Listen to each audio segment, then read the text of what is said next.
Assalamu alaikum and hi. In today's video, we are going to discuss about boon loss and patterns of boon destruction. So, two topics will be covered in today's video: boon loss and patterns of boon destruction in periodontology. So, let's start the video. Contents of today's video is introduction to boon loss and pattern of boon loss, boon destruction, mechanism of boon destruction, patterns of boon destructions, and clinical correlations. Here in this picture, you can clearly say that how a bone loss or destruction will look like in radiograph. This is two teeth, and you can clearly differentiate how the bone contour and the bone normal margins are destroyed. Here, furcation involvement is also visible. So, in this video, we will discuss these phenomena in details. This is basically vertical bone loss, and this is furcation involvement in the case of bone loss. Each pattern will be discussed separately.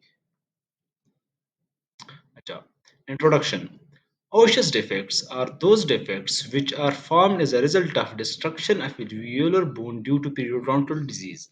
The normal height of alveolar bone is at the cemento-enamel junction, and this height is maintained by physiological equilibrium between bone formation by osteoblast and bone loss by osteoclast, which is done or regulated by local and systemic influences. देखो हमारे पास normal bone का contour होता है alveolar bone का वो सीमेंटो enamel junctions से 2 millimetre और 1 millimetre below ही होता है, लेकिन ऑलमोस्ट सीमेंट एनेमल जंक्शन को टच ही कर रहा होता है। लेकिन यहाँ पर आप देख लीजिए बहुत ही रिसीड हुआ है, बहुत ही डिस्ट्रॉय हुआ है, तो ये बोन डिस्ट्रक्शन है। नॉर्मली हमारे पास ऑस्टियोब्लास्ट बोन फॉर्मिंग सेल है, आपने हिस्टोलॉजी में डिटेल से पढ़ा होगा और ऑस्टियोक्लास्ट हमारे पास बोन रिज़ॉर्बिंग सेल्स है।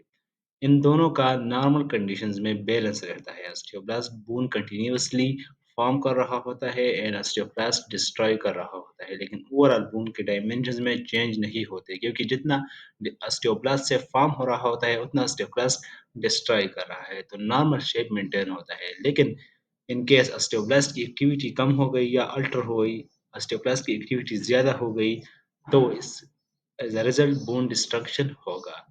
ऑस्टियोब्लास्ट की एक्टिविटी को कम करना या अल्टर करना या ऑस्टियोब्लास्ट की एक्टिविटीज़ को एनहांस करना, प्रमोट करना, इसमें हमारे पास मुख्तलिफ फैक्टर्स होंगे। लोकल फैक्टर्स भी इसको कॉज़ कर सकते हैं और सिस्टमिक इन्फ्लुएंसेस भी हो सकते हैं। Each influences will be discussed in details. हमारे पास बोन डिस्ट्रक्शंस बेसिकली होता है ऑस्टियोब्लास्ट और ऑस्टियोक्लास्ट की एक्टिविटी के डिसरेगुलेशन से ही होता है, लेकिन मुख्तलिफ मैकेनिज़्म इन दोनों को एक्टिवेट करता है। अच्छा, bone destruction in periodontal disease is not a process of bone necrosis. देखो बोन डिस्ट्रक्शन और बोन नेक्रोसिस में डिफरेंस है। पीरियोडोंटल डिजीज में हमने पढ़ा कि जो बोन डिस्ट्रक्शन होता है वो बोन लॉस है, ना कि bone necrosis. Bone necrosis will be dead bone. तो देखो it involves the activity of lysis along the viable bone. हमारे पास ये जो बोन होता है ये लिविंग होता है, वायबल होता है, और लिविंग सेल्स हमारे पास यहाँ पर एक्टिविटी शो करता है just like osteoblast and osteoclast. Bone necrosis में क्या होता है, जो बोन होता है वो डीड होता है, उसकी जो नर्व सप्लाई है, उसकी जो ब्लड सप्लाई है, वो ऑलमोस्ट डिमिनिश हो चुकी होती है। तो फिर बोन नेक्रोसिस हो जाता है। Tissue necrosis and pus, if present, are seen in the soft tissue wall of the periodontal pocket, but not along the resorbing margins of underlying bone. Pus formation हमने periodontal disease pocket में detail से पढ़ा था। इस video के बाद आप उस वीडियो को भी वॉच करें, periodontal pocket formation। उसमें हमने देखा था जो पस फॉर्मेशन है वो सेकेंडरी साइन है periodontal pocket की। इन्फ्लेमेशन जब होता है तो फिर पस बनता है। पस does not correlate the destruction of underlining connective tissues. अच्छा, इस पिक्चर में आप क्लियरली देख लें एक ओपीजी है। नॉर्मली जब हम ऑब्ज़र्व करते हैं क्लिनिकल में तो हम जस्ट टूथ्स को दे टीथ को देख लेते हैं, फिलिंग देख लेते हैं। अगर हाई प्रिसाइज़ली देख लेते हैं तो अगर कोई साइनस बना हो उसको भी ऑब्ज़र्व कर लेते हैं, लेकिन बोन डिस्ट्रक्शन को बहुत ही कम लोग ऑब्ज़र्व करते हैं। आप यहाँ पर देख लें, ये बोन का जो नॉर्मल कंटूर है, नॉर्मल लाइन वो कंप्लीटली ऑब्लिटरेट हुआ है, कंप्लीटली डिस्ट्रॉय हुआ है। ये बोन जो हमारे पास है, ये नॉर्मली यहाँ पर होना चाहिए था, लेकिन ये ऑलमोस्ट रिवर्स आर्किटेक्चर बना है। रिवर्स आर्किटेक्चर क्या है? बोन पैटर्न में आगे डिटेल से पढ़ूँगा। अच्छा, ये हमारे पास बोन लॉज़ हुआ है, लेकिन ये रेडियोग्राफिकली आप देख सकते हैं क्लिनिकली आप बोन लॉस नहीं देख सकते। तो ये हमारे पास हमने मैंने इसलिए यहाँ पर रेडियोग्राफ्स की पिक्चर अपलोड किया। तो ये आप बोन डिस्ट्रक्शन देख सकते हैं। आपको किस तरह से पता चलेगा कि ये बोन डिस्ट्रक्शन है? आपने सीमेंट एनिमल जंक्शन को रेफरेंस लेना है। नॉर्मल इंडिविजुअल बोन की जो हाइट है वो 1 millimetre above below the cement animal junction होना चाहिए। देखो एक बात बहुत ही इम्पोर्टेंट बात को याद रखो, जो हमारे पास जो जिंजीवा है वो 1 मिलीमीटर या 2 millimetre above the cement animal junction होता है, normal attachment. Are at the level of cement animal junction, लेकिन सीमेंट एनिमल जंक्शन से कभी भी बिलो नहीं होता। लेकिन बून का जो लेवल है वो सीमेंट एनिमल जंक्शन से नीचे होता है, एपिकल होता है। तो ये हमारे पास बून डिस्ट्रक्शन हुआ है। ये बून डिस्ट्रक्शन किस तरह होता है? जिस तरह बॉडी में और लोकेशंस पर बून डिस्ट्रक्शन होता है, ऑलमोस्ट उसी तरह यहाँ पर भी डिस्ट्रक्शन होता है। अगर आपको बून का नॉर्मल डिस्ट्रक्शन पता हो तो फिर ये जो पीरियड है या हमारे पास जो ओरल कैविटी ये भी बॉडी का पार्ट ही है। तो बोन डिस्ट्रक्शन जिस तरह और बॉडी पार्ट में होता है, ऑलमोस्ट वही मैकेनिज्म यहाँ पर भी रिपीट होता है, लेकिन जिस माइन्यूट डिफरेंसेस है वो मैं आपको हाइलाइट करता जाऊँगा। लेकिन अगर आपको बेसिक बोन डिस्ट्रक्शन आता हो, तो आप क्लियरली यहाँ पर पुट कर सकते हो। हमारा कांसेप्ट क्या है कि बोन डिस्ट्रक्शन पीरियोडोंटोलॉजी में किसी और मैकेनिज्म से होगा, नहीं वो सिंपल वही मैकेनिज्म है जो नॉर्मली हमारे पास और बॉडीज़ में होता है, लेकिन कुछ टेक्निकल डिफरेंस है वो मैं आपको हाइलाइट करता जाऊँगा।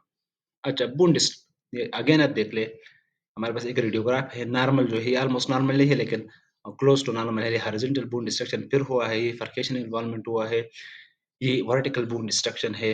ये ऑलमोस्ट नॉर्मल के करीब ही है, लेकिन फिर भी थोड़ा एपिकल है। तो ये बून डिस्ट्रक्शन हुआ है और ये मुख्तलिफ कॉम्प्लिकेशन काज़ करेगा, मुख्तलिफ पैटर्न प्रोवाइड करेगा। Just like in this picture 3 pattern are visible, horizontal bone loss, furcation involvement and vertical bone loss. So these are the different patterns of bone loss. Bone loss होता है किस तरह है, किस चीज़ से होता है, वो एक-एक मैं डिटेल से पढ़ूँगा। अच्छा, bone destruction. Bone destruction, bone resorption are the same thing. Bone destruction or bone loss. Bone resorption is the in the context of periodontal disease is a complex process influenced by various factors.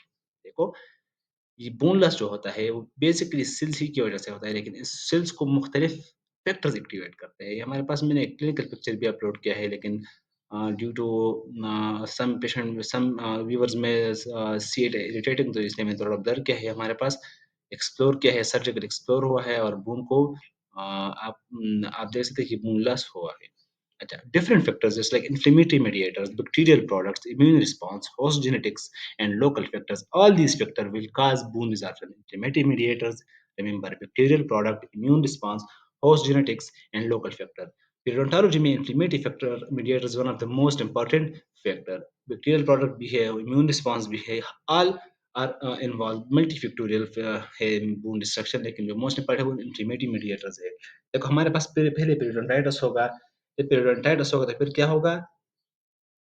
Gradually ये bone destruction में convert होगा। इस picture में आप again देख लें, पहले हमारे पास क्या होगा?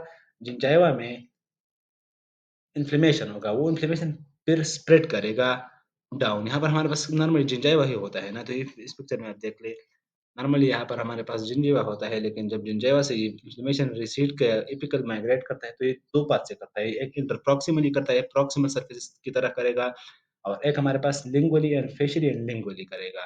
देखो इस बात को याद रखो, जब हमारे पास जिंजीवा से इन्फ्लेमेशन जाता है बून तक, इन्फ्लेमेशन क्या है? एक डिस्ट्रक्टिव एटियोलॉजिकल फैक्टर है फॉर बून डिस्ट्रक्शन। तो इन्फ्लेमेशन जो मूव करता है from gingiva to bone through two pathways. One is the interproximal and the one is the facial and lingual. Interproximal में हमारे पास पहले gingiva से bone and then periodontal ligament, and facially and lingually then it will go from the gingiva into the bone and into the periodontium.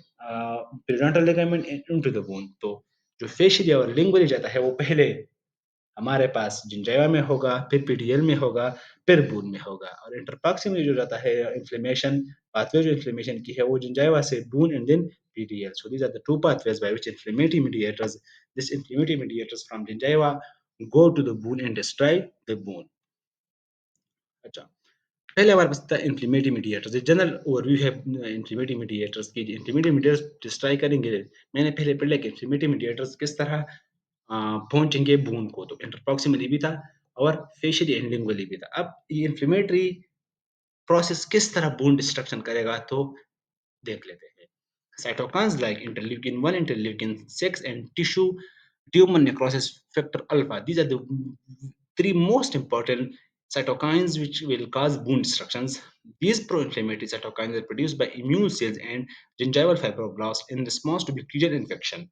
They stimulate osteoclast activity and promote wound resorption by upregulating the expression of receptor activator of nuclear factor kappa B ligand RANKL on osteoblast and stromal cell. देखो RANKL और RANK हमारे पास rank ligand है और rank हमारे पास एक receptor है तो rank and रैंकल ये पाथवे आगे डिटेल से मैं डिस्कस करने वाला हूँ लेकिन बेसिकली जो हमारे पास साइटोकाइंस है वो ड्यू टू बैक्टीरियल प्रोडक्ट कहाँ पर होंगे प्लाक और कैलकुलस में होंगे प्लाक और कैलकुलस हमने डिटेल में एक सेपरेट वीडियो में डिस्कस किया है जब हमारे पास ये मीडिएटर्स रिलीज होंगे ड्यू टू बैक्टीरियल प्रोडक्ट तो फिर ऑस्टियोक्लास्ट में जो डिफरेंट ऑस्टियोब्लास्ट और ऑस्टियोक्लास्ट में जो डिफरेंट रिसेप्टर्स है उसको एक्टिवेट करेंगे जिसमें रैंक किल हमारे पास एक मैकेनिज्म है तो उसके थ्रू बोन डिस्ट्रक्शन होगा सील बॉर्डर फॉर्मेशन होगी एसिडिक रफल बॉर्डर्स होंगे वो सब डिटेल में डिस्कस करने वाला होंगे prostaglandin E2 remember interleukin-1, interleukin-6, tumor necrosis factor alpha, and prostaglandin E2. These four factors mediators you should remember.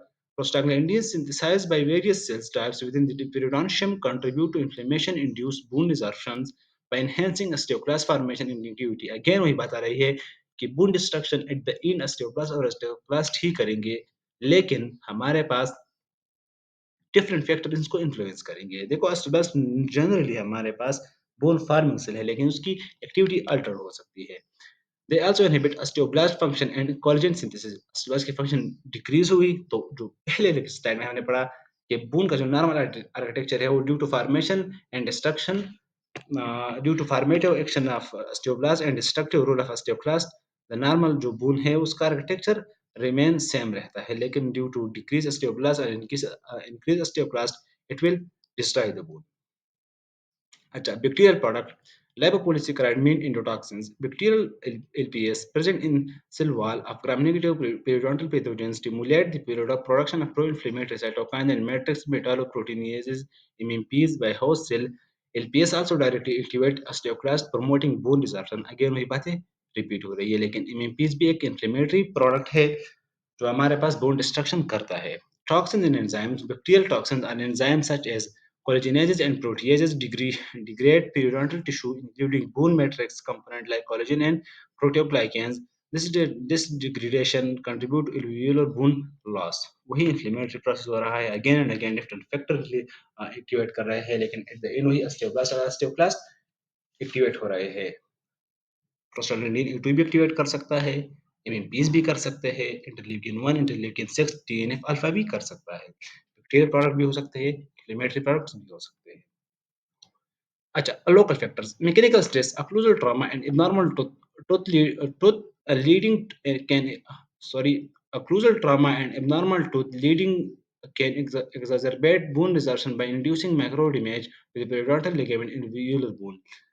This macro trauma triggers an inflammatory response and activates osteoclast in affected areas. जिस तरह हमारे पास occlusal trauma हो या tooth movement हो, in the case of orthodontic treatment तो हमारे पास local irritating factor can cause inflammation and again inflammatory mediator will be released, osteoclast activity will be activated and bone destruction will occur.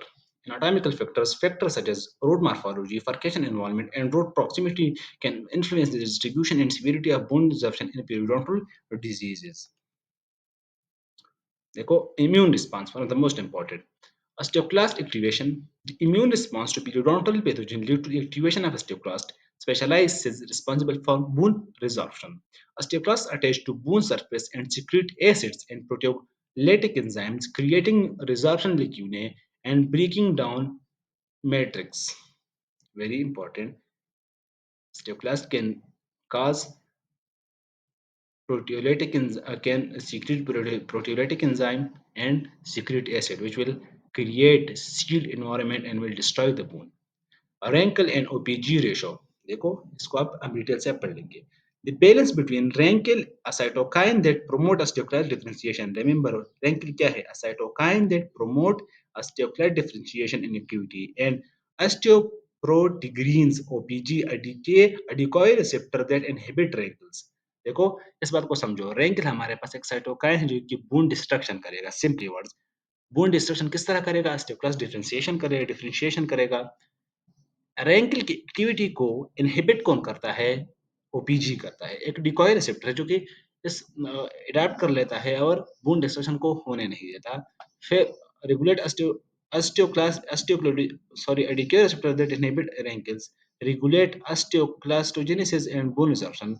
Imbalance favoring rankle expression contribute to excessive bone resorption in periodontal disease। देखो normally रैंकल और OPG ratio एक दूसरे के साथ match करती है। रैंकल और OPG रैंकल activity को ज़्यादा होने ओपीजी नहीं देता, लेकिन जब हमारे पास रैंकल की एक्टिविटी ज़्यादा हो जाती है तो ओपीजी डिक्रीज़ हो जाता है या ओपीजी डिक्रीज़ हो जाता है। ओपीजी क्या है? एक डिकॉय रिसेप्टर है जो कि रैंकल को इनहिबिट करता है। रैंकल क्या है? अगर रैंकल एक्सप्रेस होगा तो ज़्यादा स्टेपस डिफरेंशिएट होंगे और हमारे पास क्या बनेगा? बोन डिस्ट्रक्शन होगा। लेकिन जब ओपीजी इसको अडॉप्ट कर लेगा तो रैंकल रैंक के साथ बाइंड नहीं करेगा, स्टेबलाइज़ को डिफरेंशिएट नहीं करेगा और हमारे पास बोन डिस्ट्रक्शन नहीं होगा। अच्छा, देखो osteoclasts are specialized cell responsible for bone resorption, a crucial process in bone remodeling, repair and mineral homeostasis. Here are detailed explanation of how osteoclasts destroy bone. Formation and activation of osteoclast, attachment to bone surface, acidification of resorption lacunae, enzymatic degradation, solubilization of mineralized matrix and phagocytosis and removal of degraded matrix। देखो जितने भी factors है वो at at the end osteoclast को ही activate करता है। अगर इन्फ्लेमेटरी है, बैक्टीरियल प्रोडक्ट है, जेनेटिक्स है, जितने भी है वो almost but not in all cases वो एक्टिवेट करता है ऑस्टियोक्लास्ट को। अब ऑस्टियोक्लास्ट किस तरह बोन डिस्ट्रक्शन करता है तो पहले वो उसकी फॉर्मेशन होगी, फिर एक्टिवेशन होगी, फिर अटैचमेंट टू बोन सरफेस होगा, फिर एसिडिफिकेशन ऑफ रिजॉर्प्शन लिक्यूने बनेंगे, एंजाइमेटिक डिग्रेडेशन और जिस तरह हमने पढ़ लिया प्रोटीओलाइटिक एंजाइम्स थे और कोलेजनेजेस एंजाइम थे। सॉल्युबलाइजेशन ऑफ मिनरलाइज्ड मैट्रिक्स होगी which is actually the solubilization of bone. Phagocytosis होगा and removal of degraded matrix होगा। हर एक को मैं सुपरफिशियली क्विक रिव्यू दूंगा। देखो immune response formation and activation. Osteoclasts originate from hematopoietic stem cells in the bone marrow, primarily under the influence of macrophages colony stimulating factor MCSF and receptor activated by nuclear factor kappa B ligands RANKL, which are produced by osteoblast, stromal cell, and immune cells. RANKL binds to its receptor RANK on the surface of osteoclast precursor cell, inducing their differentiation into mature osteoclast. This process is regulated by various factors, including Rankel osteoproteins ratio, which influence osteoclastogenesis and bone resorption। Detail में हमने पढ़ लिया। अगर आपको समझ नहीं आ रहा, video को स्टॉप करें और स्लाइड को डिटेल से पढ़ लें। मैंने अगेन एंड अगेन रिपीट किया, दोबारा रिपीट नहीं करूंगा। वीडियो की लेंथ इंक्रीज होती है, फिर आप कंप्लेंट्स करते हो। अच्छा, वही बात है, रैंकिल क्या है? एक रिसेप्टर है। रैंकिल रैंक हमारे पास रिसेप्टर है, रैंकिल साइटोकाइन है, दोनों बाइंड होंगे, ऑस्टियोक्लास्ट की डिफरेंशिएशन होगी। ऑस्टियोक्लास्ट क्या करेगा? Formation activity and survival stimulated and it will cause destruction of bone.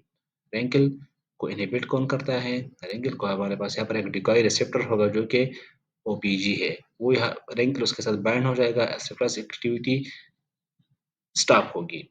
रैंकल जो कि साइटोकाइन है उसकी रैंक के साथ बाइंड करना स्टेपलास्ट को डिफरेंशिएट करता है। यहाँ पर फॉर एग्जांपल ये इसको आप देख ले, फॉर एग्जांपल ये हमारे पास ओपीजी रिसेप्टर है, तो ओपीजी क्या करेगा? ये एक डिकॉय रिसेप्टर है, ये रैंकल को बाइंड तो करेगा लेकिन इस स्टेपलास्ट को एक्टिवेट नहीं होने देगा। Attachment to the bone surface.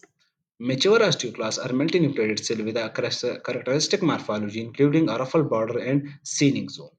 Osteoclasts attach to the bone surface via integrin-mediated adhesion, forming a tight seal around the resorption site to create an isolated microenvironment for bone resorption. Acidification to resorption lacunae. Osteoclasts secrete hydrogen ions through proton pump vehicular type ATPases। देखो ये सारे बातें normal bone destruction जिस body में हमने पढ़ा होता है वो ही रिपीट हो रही है। इस तरह इसलिए मैं हर एक में डिटेल से नहीं जाने वाला। ये आते हैं हिस्टोलॉजी में भी पढ़ा होगा, बोन डिस्ट्रक्शन में भी पढ़ा होगा, हर जगह पर ये बातें आती हैं, तो इसलिए मैं हर एक की डिटेल में नहीं जा रहा, आपको जस्ट सुपरफिशियल रीड दे रहा हूँ, लेकिन स्लाइड्स में सारी बातें मौजूद हैं।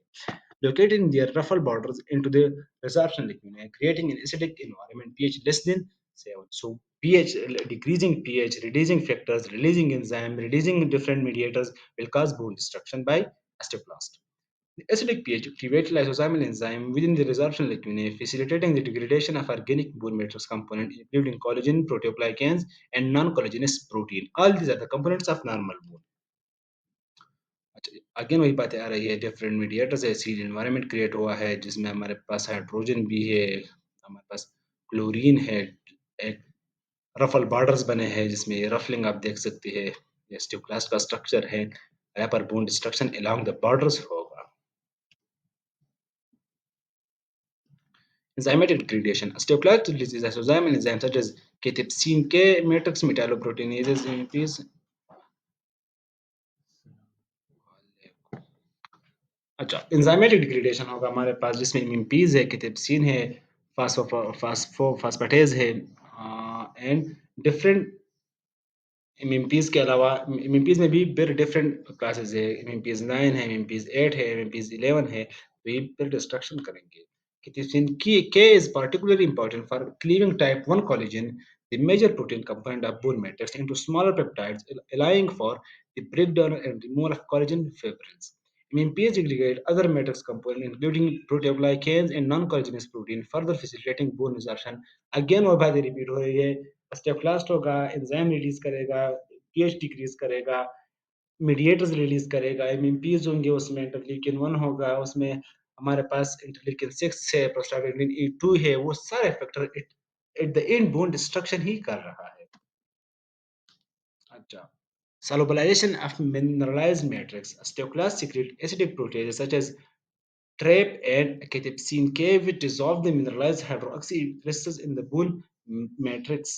This process, known as demineralization, releases calcium and phosphate and into extracellular space, contributing to the solution of mineralized bone and facilitating the breakdown of organic matrix by enzymatic degradation. Again, मैं repeat कर रहा हूँ, ये सारे जो steps है, ये osteoclast किस तरह बोन को डिस्ट्रॉय करता है, वही स्टेप्स है। एक्टिवेशन था, हमने सारे सीक्वेंस में पढ़ लिए। तो ये स्टेप्स बोन डिस्ट्रक्शन के हैं बाय ऑस्टियोक्लास्ट। ऑस्टियोक्लास्ट किस तरह एक्टिवेट होता है, उसमें हमने इन्फ्लेमेटरी भी देख लिया, बैक्टीरियल प्रोडक्ट्स भी देख लिए, जेनेटिक्स वाले भी हो जाएँगे। लेकिन ये बेसिकली जो 5 स्टेप हम पढ़ रहे हैं, ये ऑस्टियोक्लास्ट के डिफरेंट अप्रोचेज़ है, फिनोमेनाज़ है, जिससे वो बोन को डिस्ट्रॉय करता है। अच्छा, then we have phagocytosis and removal of degraded matrix. Osteoclast engulfs and internalizes the degraded bone matrix fragments through endocytosis, forming intracellular vesicles containing bone degradation products. These vesicles fuse with lysozymes, where the contents are further degraded by lysosomal enzyme. The resulting breakdown product include amino acid are released into the extracellular space and are recycled for new bone formation by osteoblast. अच्छा, देखो ये रिजर्प्शन लेक्यूने बने हैं, हमारे पास collagen type 1 है जो कि कौन डिस्ट्रॉय करेगा? कैथेप्सिन के स्पेशली इसको डिस्ट्रॉय करेगा। डिफरेंट मेडिएटर्स रिलीज होते हैं, ऐसे सीड एनवायरनमेंट बना है, रफल बॉर्डर्स है, ऑस्टियोक्लास्ट को एक्टिवेट किसने किया? कि रैंकिल आया, यहाँ पर रैंक रिसेप्टर था, रैंकिल ने इसको एक्टिवेट किया, डिफरेंशिएट किया, सीड एनवायरनमेंट क्रिएट हुआ। इसके अलावा हमारे पास मेडिएटर्स रिलीज हुए जो कि बोन को डिस्ट्रॉय